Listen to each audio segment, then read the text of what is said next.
ladies and gentlemen, it's not yet Christmas. Thanksgiving is in a week. Very excited for this. Mm-hmm. And I do have a Christmas present for all of you. This is from the Post Millennial. Republican wins Loudoun County Commonwealth attorney race against Soros-funded incumbent after infamous gender-neutral school bathroom rape scandal. Now that headline is a mouthful. Holy crap. Yep. Loudoun County is across the street from us. Technically, it's the river. Yeah, it's across the river from us. I say across the street, but like it's down the street. It's down. I mean, technically, it's right over the hill, so it's right there. But so we actually know a lot of people who are involved with what's going on, and it's a very mixed left and right county. But seeing this is actually tremendous. It's not the first time we've seen Soros DAs get basically fired, and it's all around good news. I think we look at stuff like this. We take a look at the Marvels failing. We take a look at Bud Light failing. We take a look at all these things. Y'all, we are winning. The Marvels collapse, hilarious. I love that this movie failed. We are winning the culture war. People are waking up to this. I had the honor and privilege of meeting the mother of one of the students at the Loudoun County High School that was protesting males in the girls' bathroom. And so we had a good conversation about it. And I was excited to meet this person. Her family has been pushing back and speaking up, and I'm like, this is exactly what we need. Now we can see Loudoun County maybe paving the way for pushing the stuff out. What's happening is you've got these urban woke people from DC moving westward into the more rural areas and trying to bring their chaos with them, but the people are starting to resist and push it all back. So as we see all these crazy videos, look at this. We got a bunch of these stories. Here's one. A group of brazen thieves loot Amazon delivery truck as helpless delivery driver looks on. You've all seen this. They're just ransacking it. I don't know where this is, what the location is. I don't know if they say. But the point is, we have a bunch of examples of this. Here's one. Firefighters attacked by mob after responding to deadly car crash. Crime is out of control. And I don't know if it's that, a lot of people play these stats games, so they're like, crime's actually on the way down. But that doesn't take into consideration what type of crime they're referring to. And could it be that the reason crime is down is because people are too scared to go outside? Or because they made it legal, like in San Francisco, where you can rob $800 and it's not. That's exactly it. So in San Francisco, where they're like, we're actually seeing crime on the decline. Or people just stop reporting it because they know it's not going to be taken seriously. Yep. Yeah, I think ultimately there is. I like these stories about people winning and doing something because it's so discouraging. When you're in San Francisco and your Target has nothing out because people keep shoplifting, I think it's one of the doors that opens up, well, why don't I just take something? You know what I mean? And we like to see the representation of a community saying, no, these are our values, and you assimilate to them or you don't come here. That was part of one of the things I like about Ron DeSantis is he stood up and was like, if there are looters, they will be shot. Do not loot. They will issue shooting on command to anyone trying to loot. And it was like right away after a disaster. What was it? A flood or something? A hurricane, I think? Hurricane. And no looting. This is the most important aspect of this. Bibaraj is notorious in Loudoun County, that's the attorney, for having her office stick convictions for disorderly conduct on Scott Smith, the dad who was arrested for confronting a school board in a June 2021 meeting after his daughter was raped in a high school in a female restroom by a biological male in a skirt. So let me just say, this guy, his daughter is raped and he shows up to school and he's furious. They end up arresting him and this lady has him criminally charged and now she is fired. Feeling good. I would like to interview the new, who is it? It's a lawyer, the attorney, Commonwealth attorney? Yeah, Bob Anderson. Cool. How long is Bob? Mr. Anderson. How long is Bob's current term? I don't know. Well, that's a good move, Bob. What are you going to do different? Do you think that this is the kind of thing, though, that, and this is a little bit cynical of me, where people will get excited about this one race and then they'll forget that they have to go out and be active and do it in their communities? They get complacent. Yeah. Well, the point is when, there's two factions on a field, when one side starts breaking and faltering, you don't say, okay, pack it in, guys. You say, charge. Mm-hmm. And now it is time to, as the woke lunatics retreat from the hilltop of culture, abandoning movie franchises, abandoning the stories that we know and love, we storm in and plant our flag and replace what they have tried to destroy. Mm-hmm. This is a legitimate route, cultural route. Sometimes when the enemy breaks, you want to let them flee because you don't want to run into a potential trap, but this is not a potential trap. This is legitimate sea change. Right, and I think because Ian's seen The Patriot with Mel Gibson.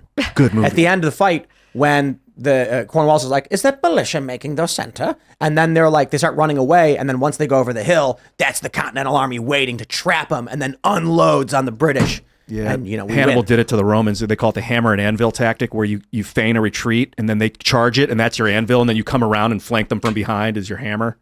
Well, I think this is, if nothing else, proof that focusing on the cultural issues, they actually can change policy and they actually have political consequences. Because I don't know about you folks, but I often see, especially establishment conservatives, Republicans saying, this doesn't matter, like this is just too divisive. We don't want to get stuck in the weeds with this. Well, actually, these are winning issues. We see that. Like parents, go figure, don't want their kids to have to worry about sexual assault in the locker room, right? They actually care about that. Can you imagine? Yeah, that'll get people out to the polls. And especially like we see how motivated, especially suburban moms are when it comes to the issue of like what's happening in schools. So I think if next year, if Republicans are worried about the suburban mom vote, we actually need to keep hitting this issue. We need to go harder on it and not back away. I actually feel like one of the ways they could do that is by pushing, like there are a lot of states that have these laws, they'll get marketed or they'll get written about as they're anti-gender affirming and whatever else. But really, if you look at it, a lot of times they are people voting against or judges overturning rules that say you can't tell parents about what's going on with their kids in school. Right. And I think even progressive parents would want to know if their children are going by different pronouns. And it starts to be like this unifying issue. Like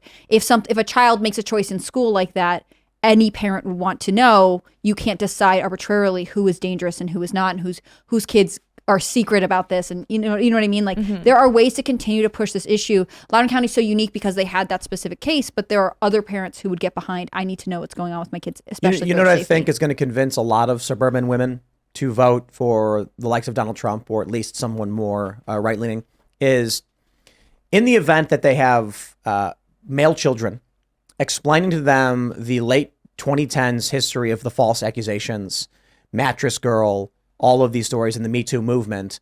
And when you see this degree of wokeness right now, I think what's worrying for mothers and fathers who have daughters is this story about what happens to this guy.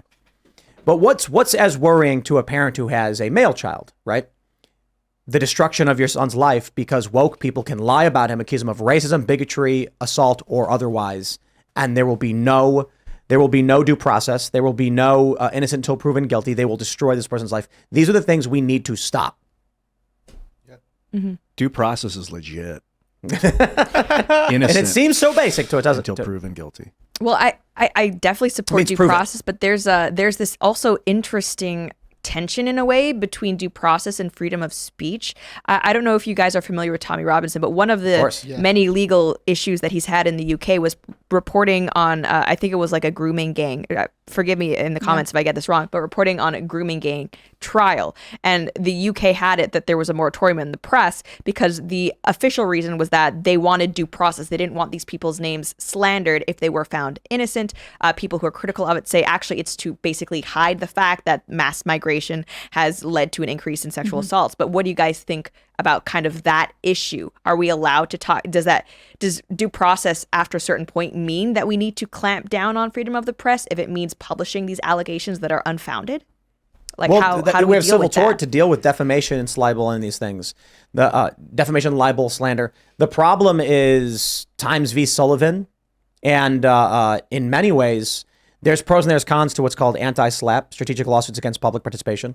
Basically, anyone can say whatever they want about anyone else so long as they're all famous, and it's impossible to win a defamation case. Impossible. Unless it falls into what's called defamation per se, where what you've said is so shocking and egregious that damages aren't needed and the defamation in of itself warrants just, pursuit. Like, I guess the issue would be if I claimed Ian kicked a dog, well, I don't know.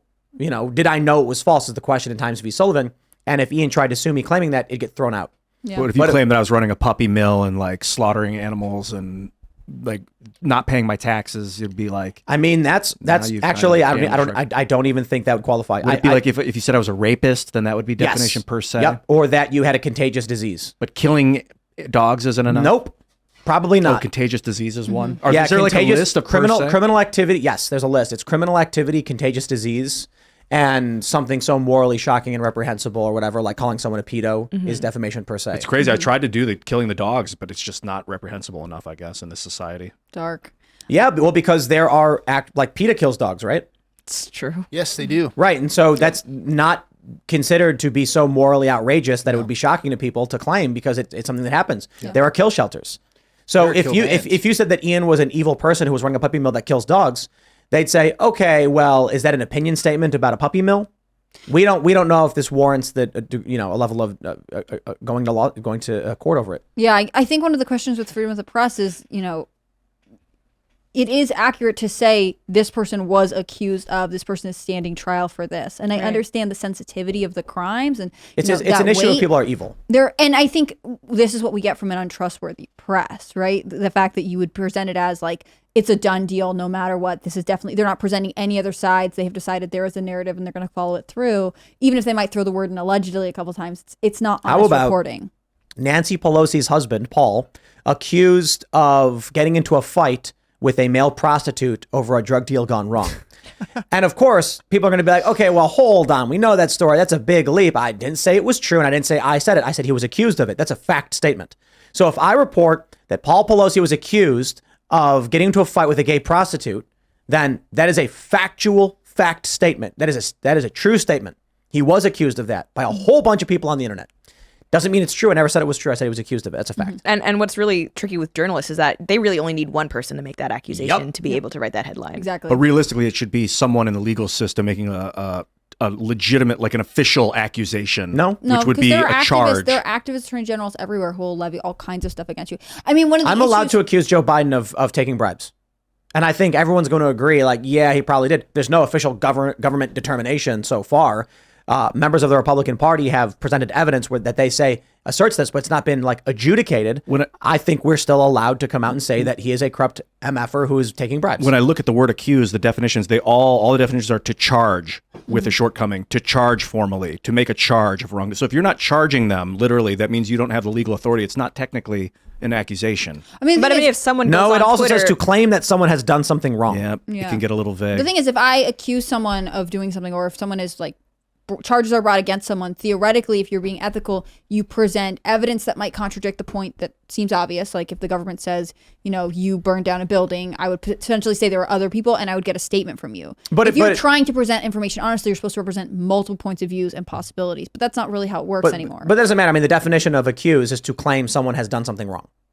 Yeah. That's it. I guess maybe there could be an official accusation, like a capital A, and that's like when it's a legitimate accusation from like someone with authority, as opposed to all this nonsense being slung on the internet. The issue is people are evil. Mm-hmm. The issue is, as a culture, we used to have scruples, and people were like, I can't lie in the newspaper. Like, I feel so bad. I'd be scared. Like, well, how could I couldn't get away with that. Now everyone's just like, I don't care what happens to you. I'm going to do whatever I want. Yeah. And in our defamation cases, the victim has to prove malice, that person acted with the intention of destroying your reputation, which if you were to be like, hey, New York Times, you printed something false about me, and they could be like, whoops, we didn't know, / we didn't do it, / we don't care, then you can't prove and malice. Then what happens it's extremely difficult. You go to court and you say they defamed me, and they'll file a motion to dismiss under anti-SLAPP legislation or Times visa, whatever, and the judge has to then agree discovery is warranted.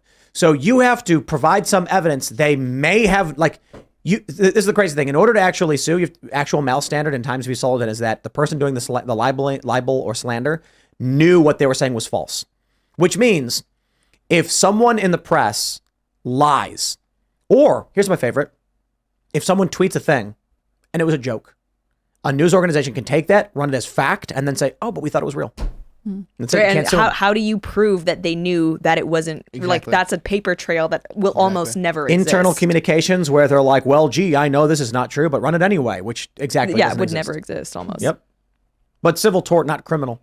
Yeah. So I guess you get what you get, but I guess going back to the main story, we got to jujitsu this because false accusations can bring down nations. If like the Soviet Union would go around accusing people, take them away without a trial or any kind of process. Yes. Well, it reminds me of America today. Yeah, and it's kind of annoying because technically you're not allowed to like make a false police report or anything like that. But when it comes to like all of these like Me Too cases, or even just the run-of-the-mill a sexual assault allegation that results in a charge where the man is found innocent or not guilty, you would think that if there's a person coming saying that this person like assaulted me and the man is then found not guilty, then that shouldn't all of those cases lead to some sort of investigation into a false police report? But that almost never happens. Mm-hmm. Some people suggest that the accuser serves the sentence that the accused would have served if they find out that it was a false accusation. I definitely think that there should be some sort of legal punishment for trying to ruin someone's life vindictively and weaponizing the legal system. I think it should be worse. So if somebody's accused, if a guy commits sexual assault and the charge is going to be like 10 years or something, then if it's a false accusation, it should be 15. The reason being, it's one thing for someone to commit a crime and then have the government, the law enforcement, and the court system seek to bring some kind of justice and stop this person as an offender. All of that is legitimate practice. If the person is falsely accusing someone, 2 crimes are being committed. One against law enforcement and the government, and one against the individual who's falsely accused. And so we seek deterrence. We don't want people to try and use law enforcement as a weapon against people through false accusations. So that's an entirely separate crime. So they should serve the sentence of the person, of what would have been for the person they accused, and they should get an additional charge over the manipulating and falsifying government, blah, blah, blah, blah, blah. The only prominent example I can think of someone getting their just desserts for trying to weaponize the legal system is Jussie Smollett. What happened? Barely. I mean, but there was a trial thing. He ended up it was a nothing burger, but still there was at least, when was the last time you remember someone being charged with lying and leading police on their wild He's goose still chase? to this day is maintaining it really happened. He did an interview with, was it Charlemagne? Yeah. I think it was. Yeah. And he was like, this is what they said. And he was like, really? He's like, yeah. He's like, okay.